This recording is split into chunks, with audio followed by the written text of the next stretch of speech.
I, female 18, have been used by my family my whole life. There's no other way of putting it.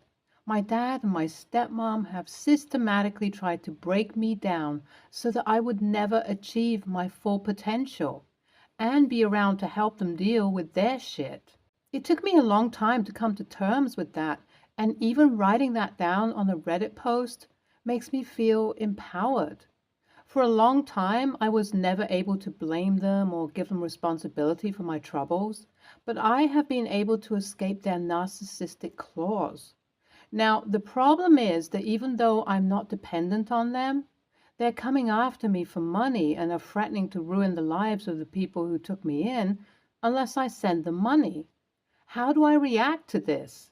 And would I be TA for doing what I'm about to do? Now, let me tell you about my family. I had no idea about my bio mom until I was 16, and before then, I lived with my dad, male, 42, who raised me alone. It was clear that he resented me for being a burden on him, and he never stopped making me aware of that.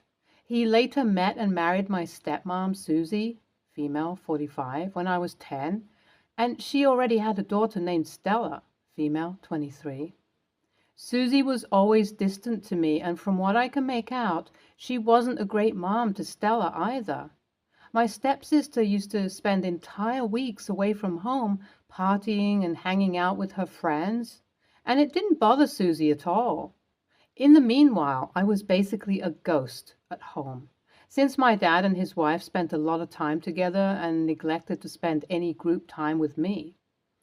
I would cook my own food, deal with my own problems, and never felt like I could confide in either my dad or my stepmom about anything.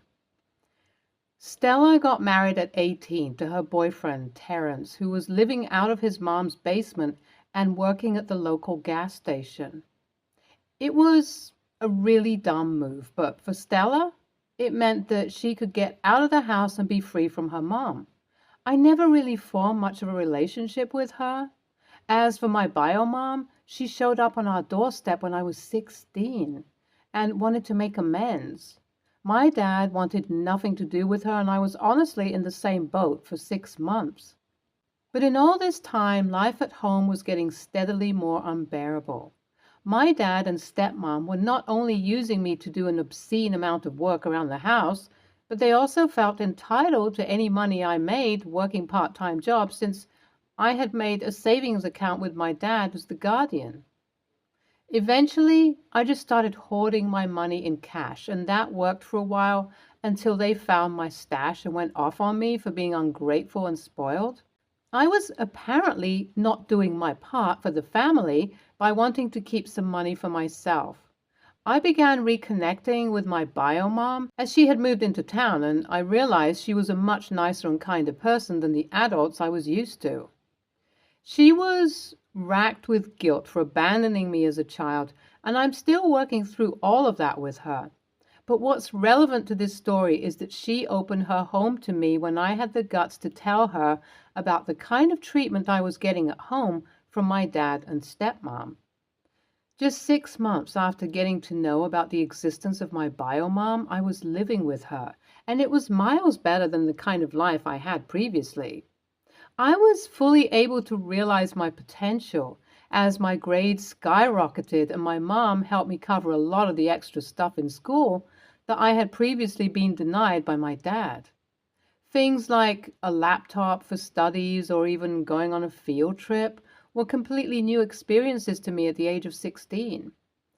I made the best of my opportunity and worked my ass off for 2 years, eventually culminating in a near-perfect SAT score and a needs-based scholarship to Cornell. I was ecstatic, and my mom and I celebrated this achievement together. In all this time, I had gone no contact with my dad and stepmom, and they hadn't bothered asking about me or checking up on either. I didn't get any resistance when I told them I was going to go live with my bio mom, and I even heard my stepmom scoff and say, "Good riddance," under her breath. The fact that I was so desensitized to all of this should give you a hint at how bad it was. I didn't care about their lack of interest. I just wanted to dip. However, things changed after I was admitted to Cornell. I think my mom wanted my dad to know as an attempt at making him realize his mistakes and how badly he had been stifling me. But all my dad heard was Ivy League. I can literally imagine him with dollar signs flying over his head like some kind of cartoon character. I guess he thought that this meant I would be able to provide them with a significant chunk of money after I graduated and got a job. Without letting either mom or me know, my dad, stepmom, and to my surprise, Stella, showed up at our doorstep. Stella was heavily pregnant and had 2 kids, male and female, 1 and 2. Things were tense from the moment they showed up because mom wasn't comfortable letting them in. I'll keep it brief, but dad basically demanded that if I wanted to run off to college and make shit tons of money, I had some kind of moral obligation to pay them for the support they had given me as a kid, especially since Stella was back with them. I could tell that my stepsister was not doing well, and they were using that as a sympathy card to use against me and goad me into providing them with money. My dad said I could either hand them over my savings now, since apparently getting a scholarship means I don't have to pay for anything else in my life, or give them a portion of my earnings as soon as I got a job in college. In his own twisted point of view, it was only reasonable because I had caused him and Susie so much trouble as a child. It was a ridiculous claim, and it just started getting more and more surreal. Just because Stella had realized her life with her no-good boyfriend was terrible, and she never used protection, why was I supposed to pay to support her? My mom said as much, and then my dad said a lot of mean, hurtful things about the fact that she abandoned me as a kid. I could tell that it really affected my mom, and dad was only doing it out of spite. After that, I had to take over the conversation and kick the 5 of them off the doorstep. The whole experience was kind of nerve-wracking since my dad and stepmom were making a huge scene, and the neighbors were getting concerned. After things had de-escalated, I had to calm my mom down, and we went to bed, visibly shaken. The next day, I woke up to find out that my dad had texted my bio mom, threatening to call the cops on her for stealing his child. I mean, when I left at 16, there wasn't any legal change of custody or anything like that, so we're both really worried that he and Susie can make up some kind of story that would create trouble for my mom. The thing is, mom has been in trouble with the cops before, and this would definitely go against her if a biased judge heard out the case. I only have a couple of grand in savings, and it's all in a new savings account I made with my mom as my guardian. I'll be turning 18 soon, and hopefully, if I'm an adult, my dad won't have any say over what I've done. But I'm worried he's going to do a lot of damage to my mom's mental and emotional well-being if I don't relent. WIBTA if I let this thing escalate? Update 1. I can't say this enough, but thank you to the people who DM me with legal advice. It absolutely makes sense that what my dad and stepmom were doing can be viewed as neglect or child abuse, and their threat of calling the cops on my mom is nothing but an empty threat. I used that against my dad. He's been texting me nonstop for the past few days, and that really shut him up. The leverage was now with me, and I told him that if he didn't want to be investigated by the CPS, he needed to transfer any and all rights and guardianship statuses to my bio mom. After that was done, I told him he could never contact us again. He accepted my terms out of fear, and I went and told my bio mom about this. She's super grateful to you guys, and we'll hopefully be able to live as a family unit. Update 2. Everything's almost done and dusted, but I was reading through a lot of comments telling me to be careful of my bio mom. I know that I've only known her for about a year, but you all need to realize that she's a completely different person now. I mean, she was barely older than I am right now when she had me. And she's been through a really rough life to build herself back up to the point where she could face me again. I know that it's a deep issue that's not going to be solved in a day, but did y'all even read my post? Do you have any idea how bad my dad is? I think I made the right decision by letting my bio mom be my legal guardian, and I think that's going to be my final decision. Update 3. I've started college. I know this post is basically dead by now. Crazy uproots, though. But I just wanted to say that being with my mom has been great. She's gotten a stable job in the city, and I'm going to miss her a lot when I go away to Cornell. My dad has thankfully stuck to his word, and I haven't heard a peep from him, Susie, or Stella. Out of all three of them, I hope that my stepsister is eventually able to pull herself away from the life she's living right now. She isn't twisted, like Susie and my dad, just a victim of circumstance and bad decisions. NTA, your dad needs a reality check. Bro was stealing your money and says that was supporting the family. Then when you got a chance to elevate yourself, he only thought about how it could benefit him, and that too in the stupidest ways possible. NTA, but I feel so bad for your stepsister. She's going down a self-destructive path, and it doesn't seem like anyone will help her. Next story. I, 37, female, am a single parent to my 13-year-old daughter Anna. It's been only us ever since my husband passed away in a car accident 5 years ago. Losing him was very hard, but we have slowly been able to come to terms with it. Lately, Anna has picked up the habit of wearing her dad's clothes. Nothing much, just things like hoodies and some shirts of his. I don't mind because it's a good way for her to keep her father close, and she doesn't look weird in them. Last week there was a family gathering at my mom's house. Anna went wearing one of her dad's old shirts and a pair of jeans shorts. When we got there, we said hi to everyone together. Then she went to hang out with my nieces and I stuck with the adults.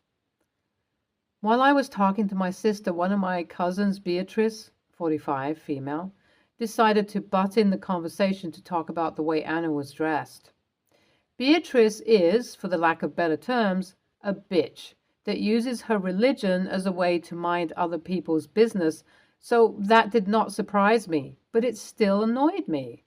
She has 5 kids, 1 son and 4 daughters, so she thinks she's the best person to give parenting advice in the entire family. She went on a whole spiel about how I'm a bad mother and how I should stop Anna from wearing male clothes because that would result in her ending up as a lesbian or worse. It could be a way for her to adhere to transgenderism while under my roof. Now, I wouldn't care if my daughter was gay or a son, but like hell, am I allowing someone to say that shit about her just from the way she dresses? I just sort of snapped and told her, look who's talking about being a bad mother. Isn't your son a bum? Didn't all of your daughters run off just to get away from your annoying ass and shitty parenting? Better a gay kid than whatever the hell you got going on. You're the last person I want any advice from. Stay in your lane. Plus, a bunch of other things I can't remember right now because I was that mad. As y'all can imagine, she didn't like that. She started crying, then left. Now I'm getting flack from some people in her side of the family for being so mean to her. Because even if what I said is true, I shouldn't have snapped at her like that when she was just being concerned about me and my kid. When I know she's been having a hard time with her family and that I should apologize. Now I'm wondering if I'm in the wrong here. So AITA? NTA. Now I'm getting flack from some people in her side of the family. Good. You've just exposed all the bigots in your family that care more about politics than they do the well-being of their own family. This is a pretty cut and dry win. Those people are worse than morons. Sounds like Beatrice can dish it out, but she can't take it. No one needs to just sit there and let her shovel bullshit all over them. Your daughter was wearing a sweatshirt meant for a man, and how can you even tell? Heaven forbid. NTA, she wanted to call you a bad mother but couldn't handle being called one herself? Weak. Also, what did she do to get all 4 of her daughters to run off? Like, did they do it together? Sorry if this is too much of a personal question, but I'm curious. Next story. My mom has 7 kids. 4 of us are now adults and 3 are still minors. 7 months ago, my mom lost custody. My 17-year-old brother went to live with his dad full time, and my 11-year-old twin siblings came to live with me. I'm married and have a 6-year-old son and 2-year-old daughter. We live in a 3-bedroom house, so my brother shared with my son and my sister shared with my daughter. My sister is great to have around. She's really helpful and fits into our household well. My brother, on the other hand, is more difficult. He's always been badly behaved, but now he's just so angry all the time. I don't blame him for this. I know he's just reacting to his circumstances and his anger is just hiding how upset he is. But it doesn't make it any easier. We have him in therapy. My husband got him to take up boxing. We give him lots of individual attention. We've tried all kinds of different rewards and punishments to curb his bad behavior, but nothing has helped much. 2 weeks, he was suspended from school. He ended up spending the week with our uncle. At first, it was just during the day, but he ended up sleeping over Wednesday, Thursday, Friday night. When he came back home Saturday, he said he had a good time and seemed happier than he had in a while. My uncle also said that he didn't really have any issues all week, and my brother was fairly well behaved. After discussing with my brother, my uncle, my mom, and his social worker, he is going to go and live with our uncle. I wouldn't say my brother is happy or sad about moving in with our uncle. When I've asked his opinion, he had only said he didn't mind, doesn't care.